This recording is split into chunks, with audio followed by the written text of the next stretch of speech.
Good evening, YouTube, and welcome back to Paisano's Music and Vinyl Talk. I am your host, as always, Paisano. If you are new to the channel, welcome. We talk about rock and roll here. And if you've been watching for some time and not yet subscribed, please do hit the subscribe button. I would appreciate it very much. Let's talk about AC/DC and their 8th studio album. For those about to rock, we salute you. From 1981. Now this album had some big shoes to fill and a tough act to follow in the name of Back in Black, which you may or may not know, depending on how familiar you are with the rock group AC/DC. Singer through the 70s, Bon Scott, founding member, died after the album Highway to Hell. And they switched lead singers, which I don't know, a lot of people didn't think they had much of a chance, but man oh man, were they wrong. Because Brian Johnson came in and they recorded a smash by the name of Back in Black. And ended up selling a mere 25 million copies and counting. But this was the follow-up. And it has sold about 7 million copies, which is nothing to sneeze at, but, you know, not everyone can, not every album is going to be a blockbuster.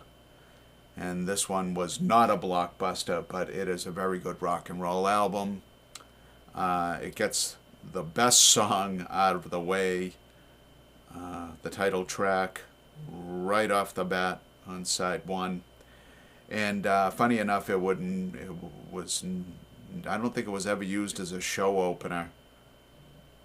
I think it became an encore immediately, if not almost immediately.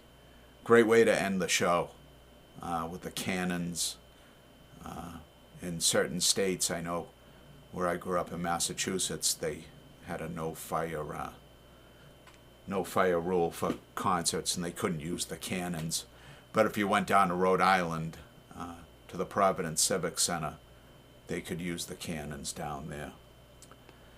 So I saw AC/DC a couple of times with Brian Johnson. I saw him in 1986 on the Who Made Who tour, and then I saw him in 88, which might have still been the Who Made Who tour. That was a long tour. I might be wrong, but I think in 88 they were still on that tour, and they had come back around to the Northeast.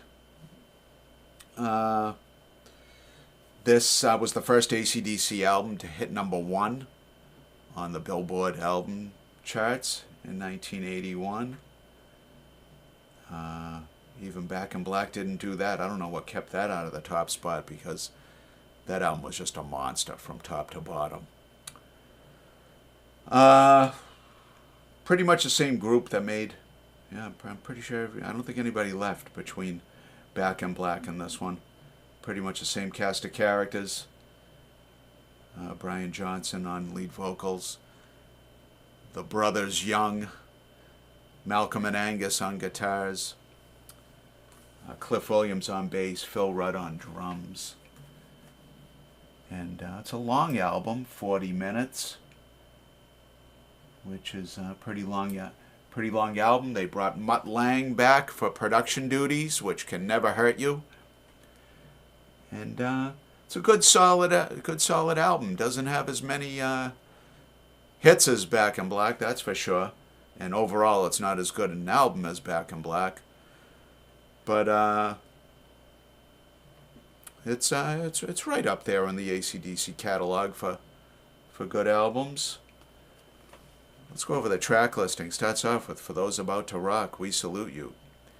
Evil Walks, COD, Spellbound, Put the Finger on You, Let's Get It Up, Inject the Venom, Breaking the Rules, Snowballed, and Night of the Long Knives.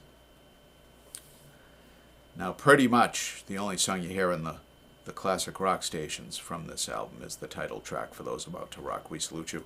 It's undoubtedly the best song in the album.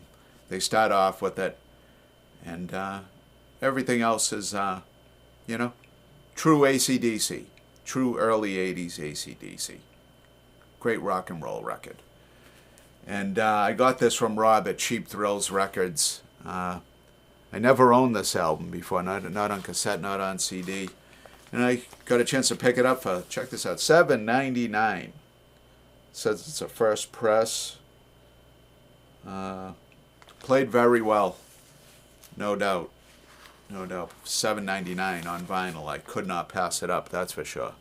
I'd be a fool not to scoop it up, and I did. Let's take a look at the inside.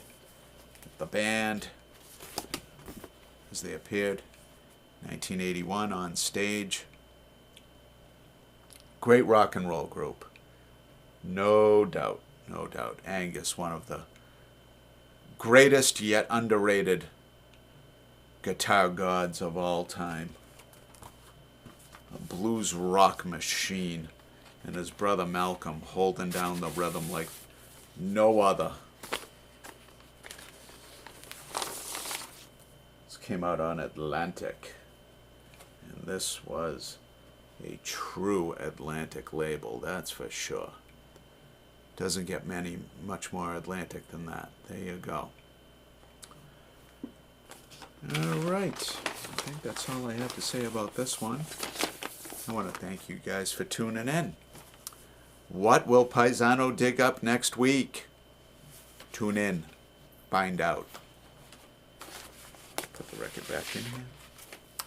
Thank you, and good night, YouTube.